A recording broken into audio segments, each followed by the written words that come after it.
Et si on s'intéressait à ce qui fait mal? Pourquoi tu vends pas? Et non, c'est pas de ta faute. T'as des abonnés, t'as peut-être même de l'engagement, mais t'as pas de clients.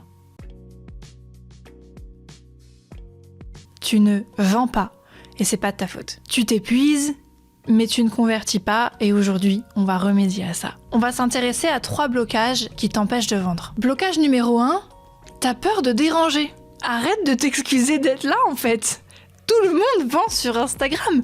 Pourquoi toi, t'aurais pas le droit de le faire? J'imagine que tu te dis que oh là là, si je parle de mon offre, je vais être relou. Ou les gens vont se désabonner. Ou encore le fameux qui est récurrent dans cette formation, je vais passer pour un vendeur de tapis. La réalité, à ma paupiette, c'est qu'en fait, 95% de ton audience ne sait même pas ce que tu vends. Que même tes abonnés les plus engagés ne connaissent pas ton offre. Et rentre-toi bien ça. Les gens veulent qu'on les aide. Les gens ont besoin de ton aide. Les gens ont besoin de ton offre.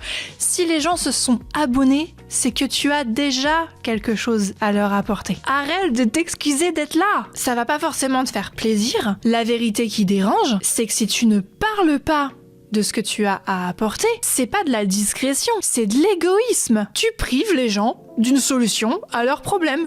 Mais t'es qui pour décider que t'avais le droit de priver les gens d'une solution à leurs problèmes? Arrête de t'excuser d'être là. T'as une offre, t'as un service qui répond à un besoin, dis-le. Blocage numéro 2 qui t'empêche de vendre. T'as pas de système de conversion. Et si tu es en train de te demander ce qu'est un système de conversion, c'est encore pire que ce que je pensais. T'es là, tu postes ton petit contenu éducatif, inspirant. Voilà, les piliers de contenu que tout le monde connaît. Si t'as fait toute la formation, les piliers de contenu, tu sais ce que c'est. Les gens like, commentent, même si t'as de la chance. Et t'es là à croiser les doigts pour que derrière, ils viennent acheter. Et forcément, ils achètent pas. Et toi, tu te demandes pourquoi. Voilà. Le seul système que t'as actuellement, c'est ça à peu près. Hein. Si, je te vois. Maintenant, avec un vrai système de conversion en place, tu postes ton contenu éducatif inspirant si tu veux, mais toujours un contenu qui prépare la vente. Tu diriges les gens vers une action précise, toujours ajouter un call to action. Tu prouves que ce que tu fais fonctionne, donc la social proof. N'oublie pas de faciliter l'achat. Si pour acheter chez toi il me faut 10 clics, je me casse. Facilite l'achat. Et n'hésite pas à revenir vers ceux qui hésitent. Tu relances. Un vrai système. Nouvelle vérité qui va déranger un petit peu ma paupiette. Un abonné ne devient pas un client par magie. Il faut un chemin clair pour les amener de la découverte à l'achat. Donc, un vrai système de conversion, un vrai parcours de vente, ma paupiette. Blocage numéro 3, tu confonds visibilité et conversion. Non, visibilité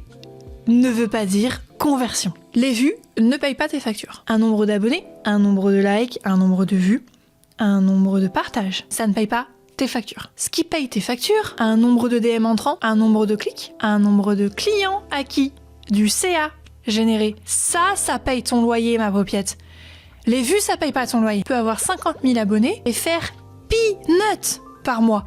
T'as des gens qui ont 500 000 abonnés qui font 4 fois plus ce que tu fais, toi. La différence, la conversion et non pas la visibilité. La bonne nouvelle dans tout ça, c'est que vendre sur Instagram, en faisant ce qu'on appelle du soft selling, c'est la méthode la plus naturelle au monde pour vendre aujourd'hui. Parce qu'en fait, tu ne vends pas. Qu'est-ce qu'elle nous dit? Faut qu'on vende, mais en fait, la meilleure méthode pour vendre sur Instagram, c'est de ne pas vendre.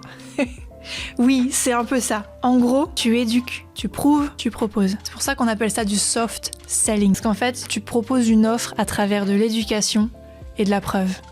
Donc en fait, ton offre, elle arrive de façon très douce après tout ça. C'est pour ça qu'on parle de soft selling. Et la bonne nouvelle, comme je disais, c'est que même si t'es pas vendeur, même si t'es pas commercial, du coup, tu peux le faire aussi.